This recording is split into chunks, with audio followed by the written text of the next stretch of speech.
उसकी सांसें तेज हो चुकी थीं। तभी उसने कांपते हाथों से ताबूत पर लगी जंजीर को छुआ। तभी जंजीर अपने आप खुल गई। अचानक कब्रिस्तान की सारी कब्रें हिलने लगीं, जमीन फटने लगी और फिर कब्रों के अंदर से कई हाथ बाहर निकल आए। अब बहुत देर हो चुकी है। उस रात गांव के दो दोस्त रमेश और सुरेश गांव के बाहर बने पुराने कब्रिस्तान की तरफ जा रहे थे। उन्होंने बचपन से उस कब्रिस्तान के कई डरावने किस्से सुने थे कि वहां आधी रात को ताबूतों से आवाजें आती हैं। गांव से बाहर निकलते ही रास्ता और डरावना हो गया। दोनों तरफ सूखे पेड़ खड़े थे जिनकी परछाइयां जमीन पर किसी भूत जैसी लग रही थीं। हवा में मिट्टी और सड़ी हुई लकड़ी की बदबू फैली हुई थी। अचानक सुरेश रुक गया। रमेश, तूने कुछ सुना क्या? उन्हें ऐसा लग रहा था जैसे कोई लकड़ी पर धीरे धीरे वार कर रहा हो बाहर निकलने के लिए। रमेश ने टॉर्च घुमाई लेकिन वहां कोई नहीं था। शायद कोई जानवर होगा। उसने खुद को दिलासा दिया। दोनों आगे बढ़े और कुछ देर बाद कब्रिस्तान के सामने पहुंच गए। लोहे का पुराना गेट हवा में अपने आप हिल रहा था। उसकी आवाज सुनकर सुरेश के रोंगटे खड़े हो गए। कब्रिस्तान के अंदर हर तरफ टूटी हुई कब्रें थीं। कई कब्रों पर लिखे नाम मिट चुके थे। बीचों बीच एक बड़ा पुराना ताबूत रखा था जिस पर मोटी जंजीरें बंधी हुई थीं। लगता है ये वही ताबूत है। तभी आवाज उसी ताबूत के अंदर से आने लगी। दोनों डर से वहीं जम गए। फिर अचानक अंदर से किसी औरत की दर्दनाक चीख सुनाई दी। मुझे कोई बाहर निकालो। सुरेश डर के मारे पीछे हट गया। रमेश, चल यहां से। लेकिन रमेश धीरे धीरे उस ताबूत के पास पहुंचा। उसकी सांसें तेज हो चुकी थीं। तभी उसने कांपते हाथों से ताबूत पर लगी जंजीर को छुआ। तभी जंजीर अपने आप खुल गई। दोनों की आंखें फटी रह गईं। अगले ही पल ताबूत का ढक्कन धीरे धीरे खुलने लगा। अंदर पूरा अंधेरा था। रमेश ने टॉर्च अंदर डाली और देखते ही उसकी चीख निकल गई। ताबूत के अंदर एक औरत की लाश पड़ी थी। उसकी आंखें खुली हुई थीं, चेहरा पूरी तरह जला हुआ था और सबसे डरावनी बात, उसकी आंखें सीधे रमेश को घूर रही थीं। अचानक लाश के होंठ हिले। तुम वापस आ गए। रमेश और सुरेश डर के मारे पीछे गिर पड़े। तभी ताबूत के अंदर से वो लाश धीरे धीरे उठने लगी। अचानक कब्रिस्तान की सारी कब्रें हिलने लगीं, जमीन फटने लगी और फिर कब्रों के अंदर से कई हाथ बाहर निकल आए। रमेश, भागो। दोनों जान बचाकर भागने लगे। पीछे से औरत की खौफनाक हंसी पूरे कब्रिस्तान में गूंज रही थी। लेकिन भागते भागते रमेश अचानक रुक गया। उसने देखा सुरेश उसके साथ नहीं था। रमेश के चारों तरफ सन्नाटा छा गया। फिर अंधेरे में दो लाल आंखें चमकी और उसी के साथ सुरेश की दर्दनाक चीख सुनाई दी। रमेश, बचाओ, मुझे बचाओ। चीख अचानक बंद हो गई। रमेश का दिल जोर जोर से धड़कने लगा। उसने कांपते हुए पीछे मुड़कर देखा और उसकी सांसें थम गईं। कब्रिस्तान के गेट पर वही जली हुई औरत खड़ी थी। उसके हाथ में सुरेश का कटा हुआ सिर था और उसके होठों पर खून से भरी डरावनी मुस्कान थी। उसकी आंखों से काला खून बह रहा था। उसकी डरावनी हंसी रात के सन्नाटे में गूंज रही थी। रमेश के पैर डर से कांपने लगे। उसका पूरा शरीर ठंडा पड़ चुका था। उसने कभी सपने में भी नहीं सोचा था कि गांव वालों की बातें सच निकलेंगी। हवा अचानक इतनी तेज चलने लगी कि पेड़ जोर जोर से हिलने लगे। तभी वह औरत धीरे धीरे रमेश की तरफ बढ़ने लगी। उसके पैरों की आवाज कब्रिस्तान में गूंज रही थी। रमेश डर के मारे पीछे हटने लगा। उसकी टॉर्च हाथ से गिर चुकी थी। चारों तरफ सिर्फ अंधेरा था। तुम वापस आ गए। मैंने क्या किया है? तुम सब ने मुझे जिंदा दफनाया था। इतना सुनते ही रमेश की आंखें फटी रह गईं। उसे अचानक गांव के बुजुर्गों की बातें याद आने लगी। करीब 20 साल पहले गांव में एक औरत रहती थी, शांति। लोग कहते थे कि वो तंत्र मंत्र करती थी। गांव में जब भी कोई बीमार पड़ता या कोई हादसा होता, लोग उसी को दोष देते। एक रात गांव वालों ने गुस्से में आकर शांति को पकड़ लिया।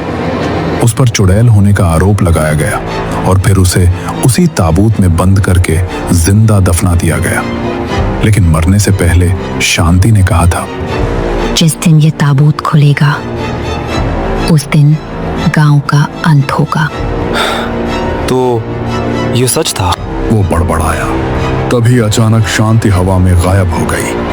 रमेश डर के मारे इधर उधर देखने लगा। फिर उसके कान के पास फुसफुसाहट हुई। मैं यही हूँ। रमेश ने पीछे मुड़कर देखा। शांति उसके ठीक पीछे खड़ी थी। उसका चेहरा अब और भी भयानक हो चुका था।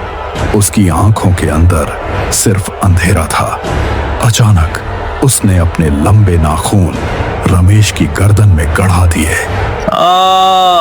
रमेश दर्द से चीख पड़ा, लेकिन तभी दूर से मंदिर की घंटियां बजने लगी। घंटियों की आवाज सुनते ही शांति पीछे हट गई। उसके चेहरे पर गुस्सा साफ दिख रहा था। रमेश ने मौका देखकर दौड़ लगा दी। वह जान बचाकर गांव की तरफ भागने लगा। पीछे से शांति की आवाज गूंज रही थी, कोई नहीं बचेगा आज। रमेश भागते भागते सीधे गांव के पुराने मंदिर पहुंचा। वहां गांव के पुजारी बाबा बैठे थे। रमेश हांफते हुए उनके पैरों में गिर पड़ा। बाबा, वो वापस आ गई। बाबा के चेहरे का रंग उड़ गया। क्या ताबूत खुल गया? रमेश ने सिर हिला दिया। कुछ पल के लिए मंदिर में सन्नाटा छा गया। फिर बाबा धीरे से बोले, अब बहुत देर हो चुकी है।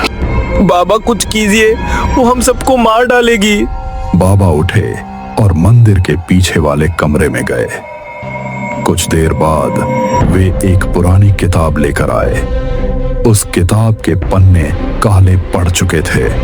उन्होंने किताब खोलते हुए कहा, शांति की आत्मा को सिर्फ उसी ताबूत में वापस बंद किया जा सकता है, लेकिन इसके लिए किसी को अपनी जान देनी होगी। रमेश की आंखें फैल गईं। क्या मतलब?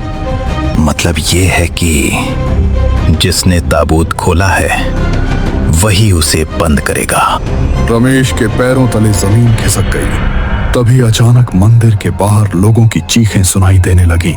बचाओ, भूत, भूत। रमेश और बाबा बाहर भागे। पूरा गांव अफरा तफरी में था। लोग इधर उधर भाग रहे थे। आसमान काला हो चुका था और गांव के बीचों बीच शांति खड़ी थी। उसके चारों तरफ कई लाशें पड़ी थीं। आज कोई नहीं बचेगा। अचानक गांव के सारे कुत्ते एक साथ रोने लगे। हवा में राख उड़ने लगी। शांति ने अपने हाथ ऊपर उठाए। तभी जमीन फटने लगी। अचानक वहां कई सारे जिंदा शव प्रकट हो गए। गांव वाले डर के मारे चीखने लगे। रमेश ने हिम्मत जुटाई। मुझे क्या करना होगा? बाबा ने उसे एक ताबीज दिया। इसे पहन लो, इससे कुछ देर तक वो तुम्हें नुकसान नहीं पहुंचा पाएगी। और फिर उसके बाद क्या होगा? तुम्हें उसे वापस उसी ताबूत तक ले जाना होगा। रमेश ने कांपते हाथों से ताबीज पहन लिया। फिर वह अकेला शांति की तरफ बढ़ने लगा। गांव वाले डर से उसे देख रहे थे। शांति मुस्कुराई। तुम खुद मौत के पास चले आए। अगर बदला लेना है तो मुझसे लो, गांव वालों को छोड़ दो। 30 साल तक मैं उस अंधेरे ताबूत में चीखती रही। तब किसी ने मेरी आवाज नहीं सुनी। अब सब मरेंगे। अचानक वह बिजली की तरह रमेश पर झपटी, लेकिन ताबीज चमक उठा। शांति पीछे जा गिरी और गुस्से से चीख उठी। रमेश ने मौका देखकर दौड़ लगा दी। वह कब्रिस्तान की तरफ भागने लगा। शांति उसके पीछे उड़ती हुई आ रही थी। चारों तरफ तूफान मच चुका था। पेड़ टूट रहे थे। आसमान में बिजली चमक रही थी। रमेश किसी तरह कब्रिस्तान पहुंचा और सीधे ताबूत के पास गया। ताबूत अब भी खुला हुआ था। अचानक शांति उसके सामने आ गई। अब तुम्हारा अंत होगा। उसने रमेश का गला पकड़ लिया। रमेश की सांस रुकने लगी। तभी उसे बाबा की बात याद आई। जिसने ताबूत खोला है वही उसे बंद करेगा।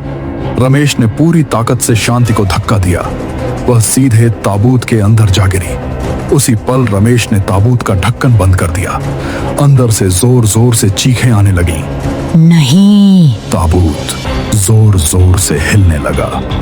रमेश पूरी ताकत से उसे दबाए खड़ा था, लेकिन अचानक ताबूत की दरारों से काला धुआं निकलने लगा।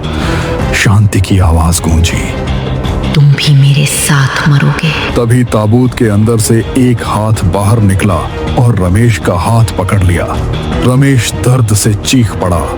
धीरे धीरे उसका शरीर काला पड़ने लगा, लेकिन उसने ताबूत नहीं छोड़ा। आज सब खत्म करके ही रहूंगा। आसमान में जोरदार बिजली चमकी और फिर सब शांत हो गया। हवा रुक गई, चीखें बंद गईं। कब्रिस्तान में सिर्फ सन्नाटा बचा था। कुछ देर बाद गांव वाले और बाबा वहां पहुंचे। उन्होंने देखा ताबूत पूरी तरह बंद था। उस पर मोटी जंजीरें बंधी थीं, लेकिन रमेश वहां नहीं था। सिर्फ उसकी जली हुई चप्पलें पड़ी थीं। गांव वाले समझ गए। रमेश ने अपनी जान देकर गांव को बचा लिया। उस रात के बाद गांव में सब कुछ सामान्य हो गया, लेकिन लोग आज भी कहते हैं हर अमावस्या की रात उस कब्रिस्तान से किसी आदमी की दर्दनाक चीख सुनाई देती है और ताबूत के अंदर से एक आवाज आती है, मुझे कोई बाहर निकालो।